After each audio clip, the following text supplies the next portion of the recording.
Good evening. I'm Paul Spiegel of Eclectic Law, Longevity Lawyers, and welcome to my talk on Beyond Retirement, a new social compact for the age of longevity. I'm an attorney. I've been involved in the longevity field. What was originally a movement is now an industry since about 2007. And it's been a wonderful time, a great ride. See, one of the things about attending and speaking at a conference full of scientists is that as a lawyer, I don't have to speak on the science.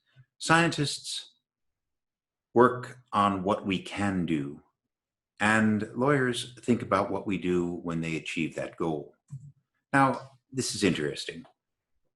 I think all of us will agree that we stand at the threshold of a new and wonderful age of longevity, one in which the scientists among us will be able to address, solve, possibly cure, and even reverse aging, and that this might just happen in our lifetime. It will certainly happen in the lifetime of some of the younger ones among us. Some of the older ones among us, well, we're the Moses generation. We may see people to the promised land, but we might not make it ourselves. Either way, wonderful things are happening. Within 20, 30 years, we're going to see the results of what was once simply a dream, a fantasy, that mankind could defeat aging and live in a world where you did not have to age, decline, and die. That's amazing. Now, if we achieve this goal, and we will, we're going to have to figure out how to sustain it. You see, radical life extension, whatever you'll call it, means that people will be living an indefinitely long time. And that's difficult. It does raise a lot of questions. I hear these all the time. First, is radical life extension just a caprice for the wealthy? How do we offer it more broadly to a larger swath of the population, ultimately, ideally, to nearly everybody? Can we afford to treat aging, solve aging, eliminate aging, and still retire? Everybody thinks about retirement. It's a great thing. Now, how will society support a growing number of retirees when fewer people are dying of aging? How do we encourage radical life extension recipients to be productive members of society? Well, what we need is a new social contract for a new age. Let's think about this for a second. Civilized nations agree that society should diagnose, treat, cure, and prevent disease at public expense. Now, I know that those of us in the United States think that is a very radical proposition, but most of the world, the developed world, and certainly the civilized world, perceives differently. We believe that healthcare should be provided to the citizenry by the state.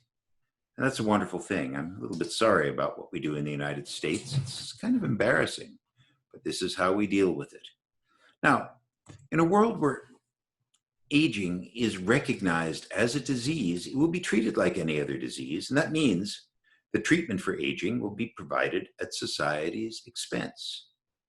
Just as we cure cancer, just as we cure toenail fungus, just as we cure anything, radical life extension will provide a cure for the disease of aging.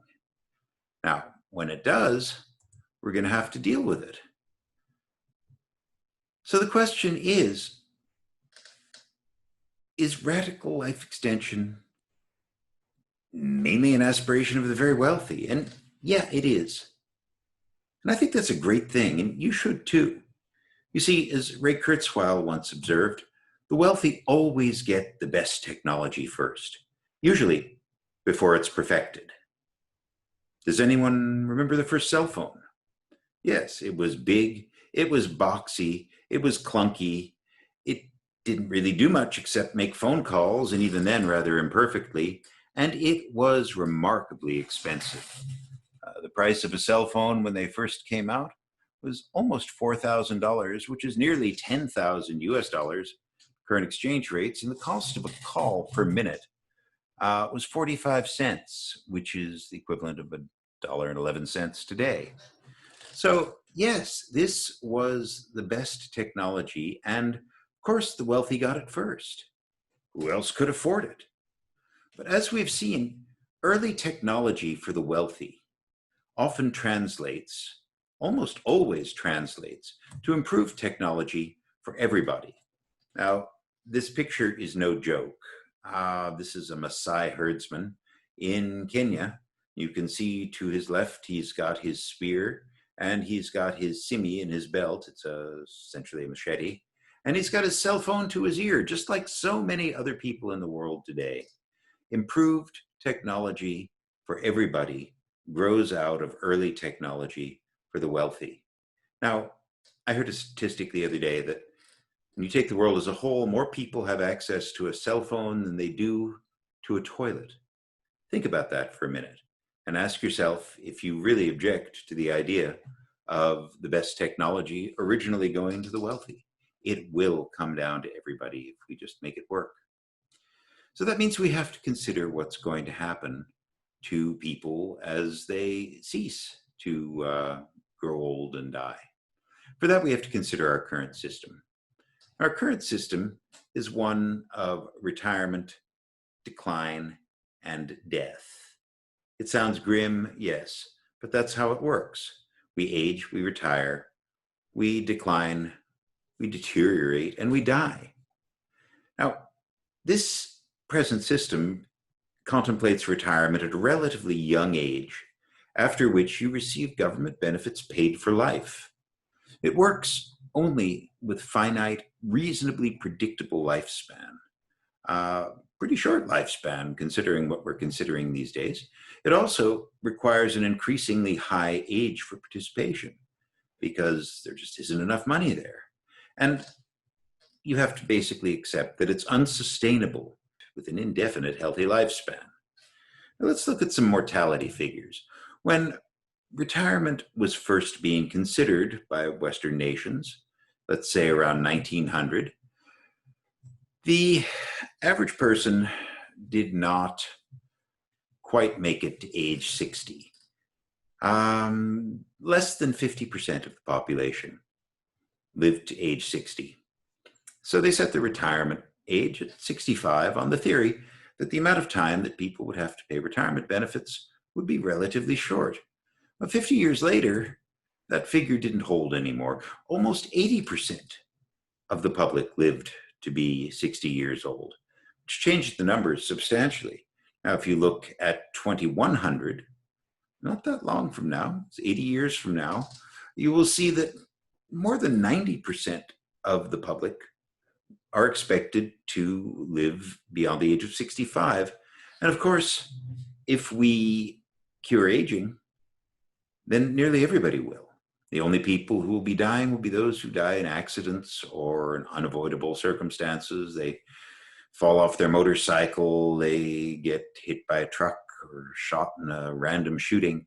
Most people will not die of old age. And that's a wonderful goal. But what it means right now is that you get your retirement at, say, 65 or 70, and longevity becomes a gamble. The longer you live, the more benefits you receive from society. It's kind of a crapshoot. Some people are very successful with this gamble. Jeanne Calment, the oldest person that ever lived, died at 122 years and about 3 months. Madame Calment was very successful at winning the game of life.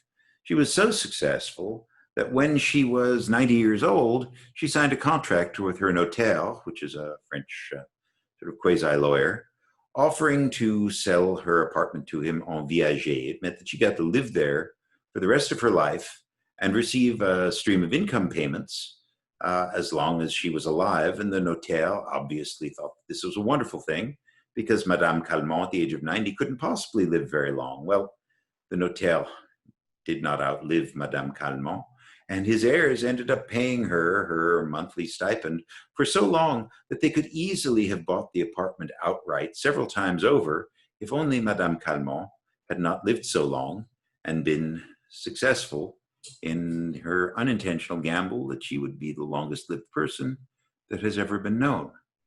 Now, what we need is a new contract.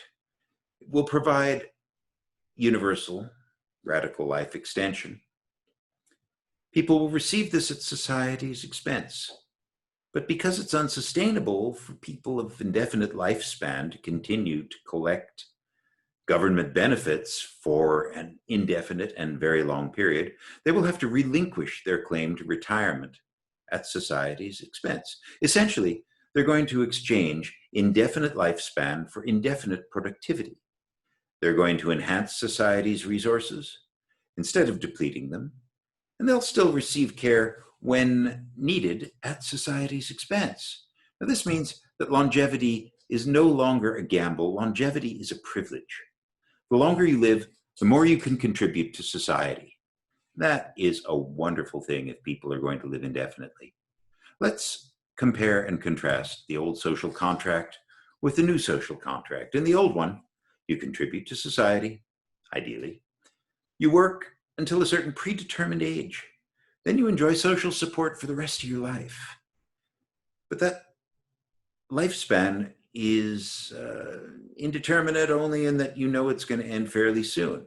And when it begins to fade, you age, you decline, you die what we call a natural death. Now, I don't think anybody at this conference believes that a natural death is a good thing. No, we're here to make sure that stops. So what we're going to have to do is look at the new social contract. In this one, you don't necessarily age and die. In fact, you may reverse the aging process. You will receive your radical life extension treatments at society's expense. And of course, you'll give up your claim to retirement at society's expense. You will contribute to society. You'll support yourself unless and until you're able to afford retirement. I will get to that in a second. And if something happens, if you fall off your motorcycle or otherwise become injured or fall ill in a way that we can't cure, society will support you if you become disabled. Now, the key to this is that you support yourself. In this system, you would work as long as you can be productive. You can change careers from time to time if you want to. That's one of the great goals of life extension, is the idea that people will have enough time to pursue several careers in their lifetime. Let's say you start off as a young person and you want to make a lot of money so that you can support yourself. So you take your first career and you find a way to make a lot of money. When you've done that, then you decide you want to be a glass blower or a painter or a teacher or a deep sea diver or anything you please. Well, that is an option. You can have a second career or a third career or a fourth career because you're going to have plenty of time. Now, this doesn't mean working forever. If you can achieve economic critical mass and make enough money that your income from your assets supports you, then you can support your own retirement. Now, this is already done. Nobody tells Jeff Bezos, for example, that he has to work for the rest of his life. He has plenty of resources to be able to support himself and his children, if he has children, for a long, long time. But the goal, however you achieve it, is to be able to support your own retirement. Now, this is a great thing. But you ask yourself, why would society want to provide radical life extension? Well, society has a huge incentive to do this. Social Security and public health are the largest items in most countries' budgets.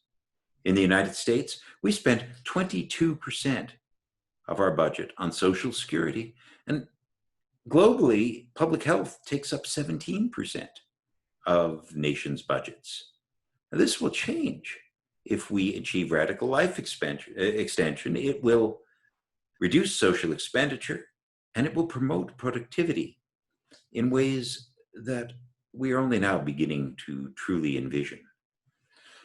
Now, the idea that you would give up your government-paid holiday on the beach is not to say that society would abandon the vulnerable. Now, quite the contrary. The social contract is still there. It's still valid. Society would still provide medical care. There will always be diseases that will come along that we hadn't anticipated.